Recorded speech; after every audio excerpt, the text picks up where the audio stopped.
All right, we're doing the S5, S10 review number 2 for arithmetic and geometric sequences and series. So the very first problem we got here, you're told the first three terms. U1 is 0.3, U2 is 1.5, U3 is 2.7. So to figure out the common difference, I could subtract U2 from U1, and we figure out the common difference is 1.2. Okay, find the 30th term of the sequence. So using our arithmetic sequence formula, which is right here, we can find the 30th term, or replace U1 with 0.3, N is 30, and D is 1.2, which we just figured out. And then we end up with our 30th term is 35.1. Now find the sum of the first 30 terms. So given these two formulas, you could either use either one. And since I know the 30th term, this is the easier formula that I'm going to use. So my 30th term is 35.1, we just found out. My first term is 0.3. N is equal to 30 because we're adding the first 30 terms. And then we get this answer. I'm going to do number 2 at the very, very end. This was a very, very challenging question. Okay. Antonio and Barbara start their work at the same company on the same day. They each earn a salary, and we started off at 8,000 euros. They're in the first year. Then the company has two different salary plans. Antonio is paid by Plan A. Barbara is paid with Plan B. So Antonio, his annual salary increases 450 euros a year. Barbara, her salary is increased 5% each year. So find Antonio's salary during the second year of employment. So we're going to simply add 450 to get his second year. For Barbara, we're going to multiply her increased salary of 5%. Now notice it's 1.05. That's because this is 100% plus 5% is going to give us 1.05. And this is how much she's going to make after her second year.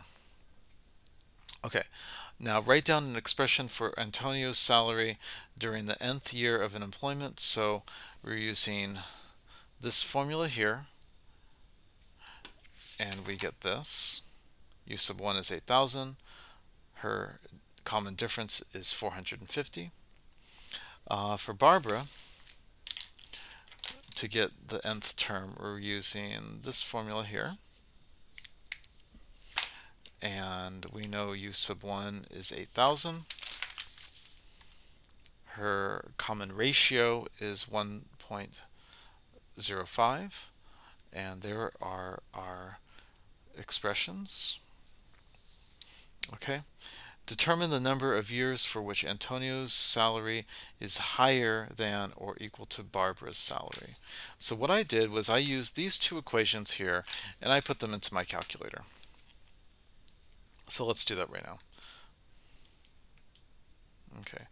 So Antonio's equation is 8,000 plus parentheses x minus 1 close parentheses 450. Okay, so his salary is going to show up in column 1.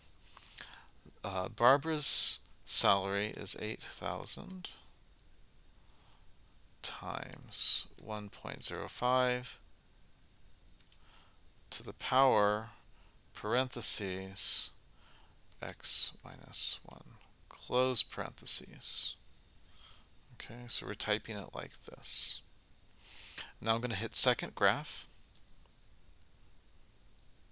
And, okay, notice here, last time I did this, I stopped at 25. So second window, change my delta TBL start to 0. And now I'm going to do second graph. My table starts at 0. Here are the two values. Here's Antonio's salary. We want to find out when.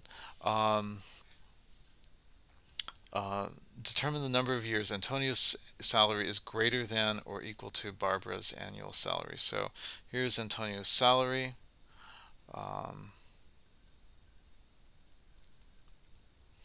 So his salary is higher here. Wait. Here he's got 9,800. He's higher than Barb there. Here he's higher than Barb. Here he is not higher than Barb anymore. So at year 7, Barbara's salary is higher than Antonio. You can see this is Barbara's salary in this column. This is Antonio's salary in this column. So Antonio's salary is higher the first 6 years. Okay, both Antonio and Barbara plan to work for the company for 15 years. Calculate the total amount that Barbara will be paid during the 15 years. So Barbara is a geometric sequence because she's earning 5% interest or 5% on her salary. So we're going to use one of these two equations for geometric sequences. So here I put 8,000 for U1. My R value is 1.05, and the N value is 15. And then so I simplify this, and this is how much Barb is going to make after 15 years. Determine whether Antonio earns more than Barbara does in 15 years. So Antonio is arithmetic, so I don't know his final year of pay. At the 15th year. So I'm going to use this first formula for an arithmetic sequence. We know N is 15. The first U1 is 8,000. D is 450. So I'm replacing 8,000, 15, 450, and I simplify that and I get this. And comparing these two answers, Barbara is going to earn more money after working 15 years. Okay, next. Charles and Daniela began a fitness program.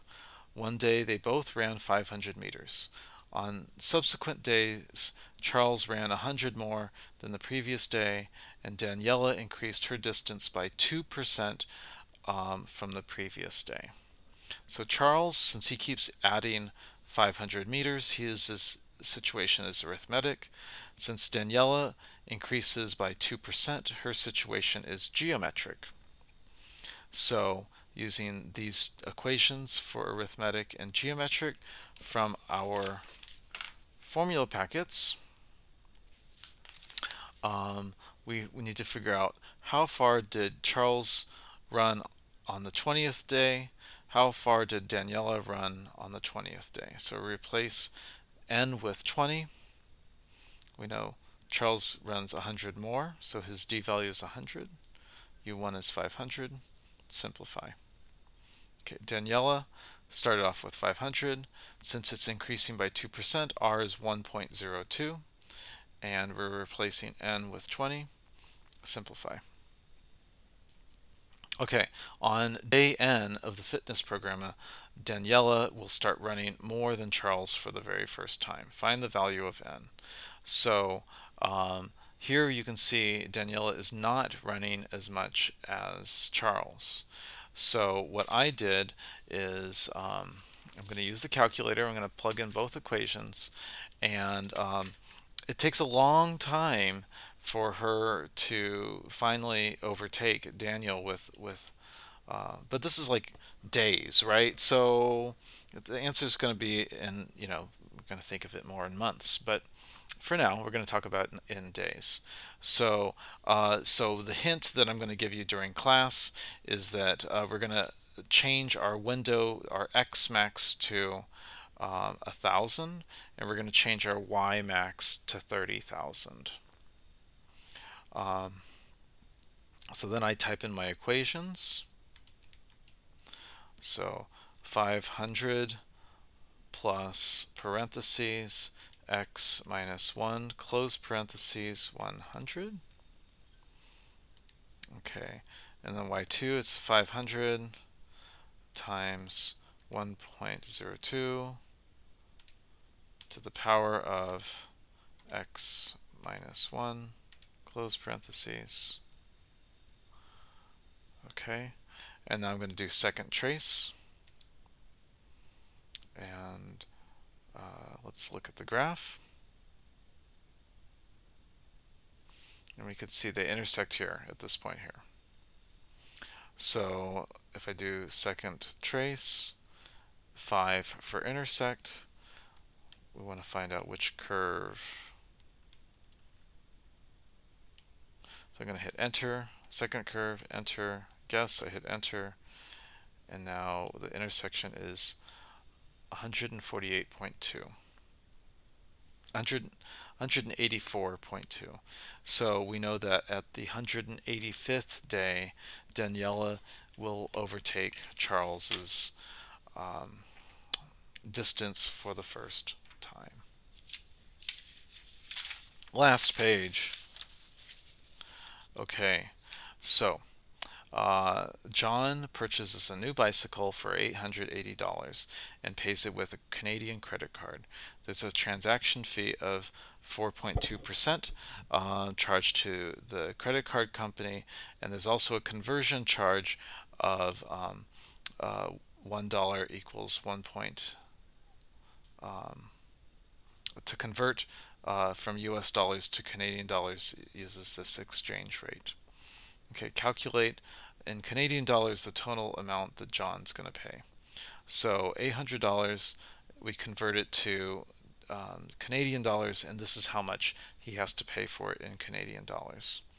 So since his credit card is a Canadian credit card, we're going to pay the 4.2% charge to this amount of money.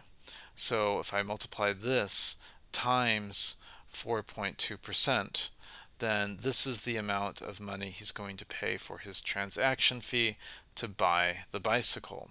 Add this to the 1100, and that here is our total amount he's going to pay for the bicycle. Part B. John is going to insure his bicycle with a U.S. company. The insurance company produces the following table for the bicycle's value each year. Okay, so find the value of the bicycle during the 5th year. Give it to 2 decimal places. So first we have to figure out our common ratio. And we could see that the 2nd year versus the 1st year, our common ratio is going to be 0.8. We're using common ratio because this is a geometric sequence. Okay, so I know my 1st year, it's worth 880. My common ratio is 0.8. We want to know the value during the 5th year. I replace x with 5, and we simplify it. In the 5th year, it's going to be worth $360.45. Okay. Calculate the number in years when the bicycle's value is going to be less than $50. Okay, so when is this going to be less than 50? So because x is in the exponent, I think it's so much easier to just put it into the calculator and do the second graph for the table. Okay, so let's type this into our calculator. 880 times 0.8 to the power parentheses x minus 1, close parentheses.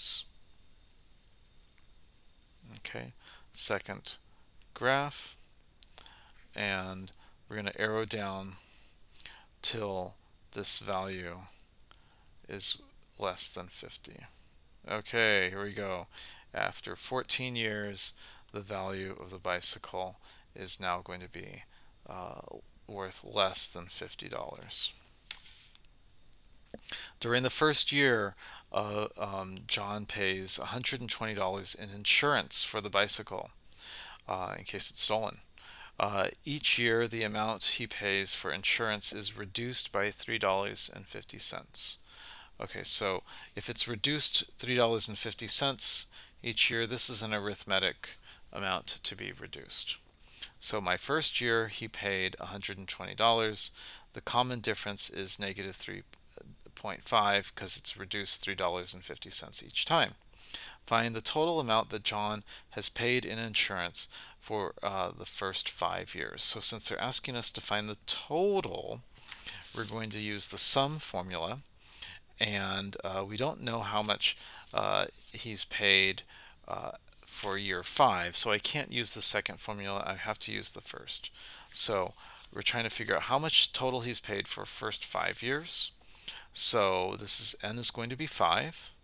U1, we know that he paid $120, and our common difference is negative 3.5. So I plug in 5 in for n, 120 in for U1, and negative 3.5 in for D. And we simplify, and we find out that total he has paid $565 for his bicycle.